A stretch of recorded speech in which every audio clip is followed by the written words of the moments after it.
ने, पढ़े लिखे विद्वान लोगों ने आप, क्योंकि 10वीं श्रेणी में जो लोग बैठे हैं मुझे नहीं लगता कि PhD कोई होगा, ऐसा PhD लोग बैठे हैं।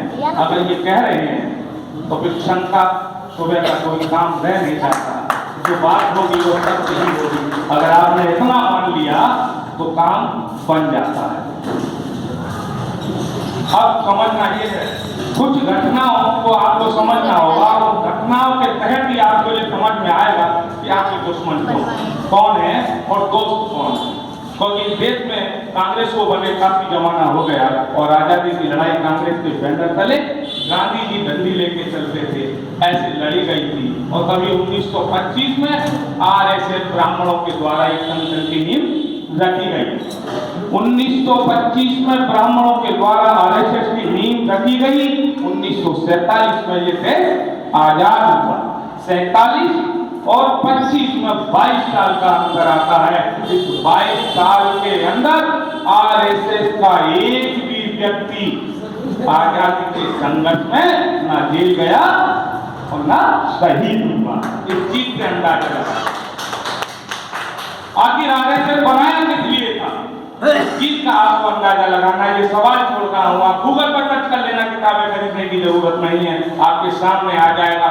RSS सिर्फ इस बात के लिए लगी रही कि जब भी इस देश में सरकार आए उस समय सरकार बनाने का काम हमें करना है, और फिलहाल अपने लोगों को सुरक्षित करते हुए मुखबरी का काम हमें करना है। तो ये समझने की चीज है। आज उसी RSS के द्वारा जो भाजपा रूपी पेड़ लगाया गया पूरे भारत के अंदर, जो सबसे बड़ी पार्टी की रूप में उभर के आई है, और उन्होंने जो फॉर्मूले का क्या है उनके पास कोई फार्मूला है। जब वो मंच पर खड़े होते हैं, बात पूरी तब तक नहीं होती जब तक उनके भाषण के अंदर हिंदू और मुस्लिम शब्द ना आ जाता हो, आतंकवाद का शब्द ना आ जाता हो, पाकिस्तान का नाम ना आ जाता हो, उनका भाषण पूरा नहीं होता है। तो ये हमारे जो गरीब अशिक्षित लोग हैं, इन तमाम लोगों को वर्ग लाने के लिए वो हिंदू मुस्लिम का सहारा लेते हैं। और कब से लेते आ रहे हैं ये भी आपको बता देना चाहता हूँ कि बाबा साहब जब इंग्लैंड में जाकर के, और वहाँ इंग्लैंड की सरकार को ये बताने की कोशिश कर रहे थे कि बाबा साहब अगर देश आजाद हुआ तो चंद लोग आजाद होंगे जो यहाँ के ब्राह्मण, बनिया और ठाकुर हैं, बाकी के हम लोगों को तो यहाँ पर न पढ़ने का अधिकार है, और न मंदिर में घुसने का अधिकार है, न सामूहिक किसी क्षेत्र में कुएं पे और घाट पे पानी पीने का अधिकार है। हम लोगों को गुलामों के भी गुलाम हो जाएंगे।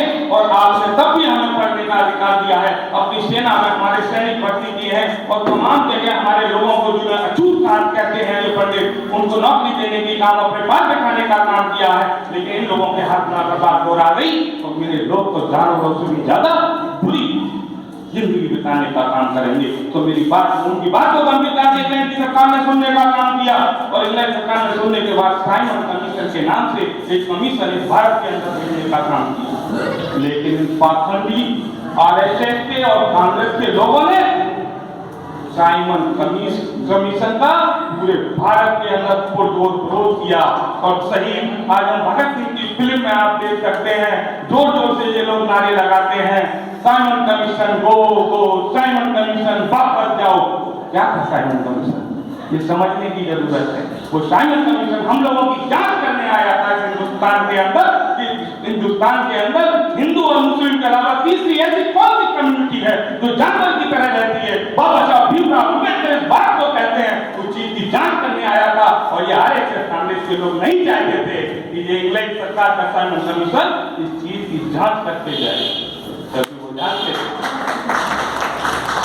वो जानते थे कि बाबा साहब भीमराव अम्बेडकर ऐसा कोई क्षेत्र नहीं है जहां सामाजिक हो, आर्थिक हो, राजनीतिक हो, कानून का हो, और क्षेत्र में पारंगत है बाबा साहब से जीतना। उन्हें पता था कि बाबा साहब इस तरीके से बताएंगे कि हम उनकी बात को काट नहीं पाएंगे, इसलिए साइमन कमीशन का विरोध किया गया। और साइमन कमीशन की ही बदौलत है कि आपकी जांच हुई।